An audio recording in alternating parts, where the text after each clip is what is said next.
The catalyst for the exhibition is a small graphite drawing by the artist Dean Smith that I came across, and I had a desire to build his drawing. I've transposed the space of the drawing into an immersive installation, which consists of a structure that has light and sound and a sculptural environment.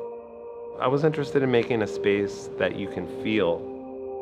I went to Carlsbad Caverns when I was, I think, 8 or 9 years old, and I had this kinesthetic experience within those caverns, this palpable feeling of the environment that I was in. And I feel like I've been chasing that through my art. There's a reason why human beings have built temples, cathedrals, and meditation spaces.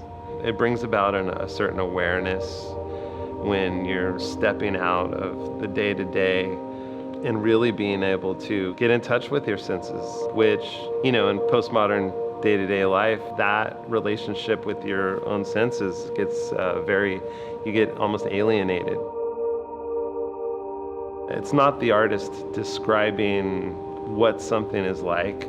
You're giving someone an experience that they can have for themselves. And so that's what I'm trying to do with this, to give the viewer that opportunity to have their own experience.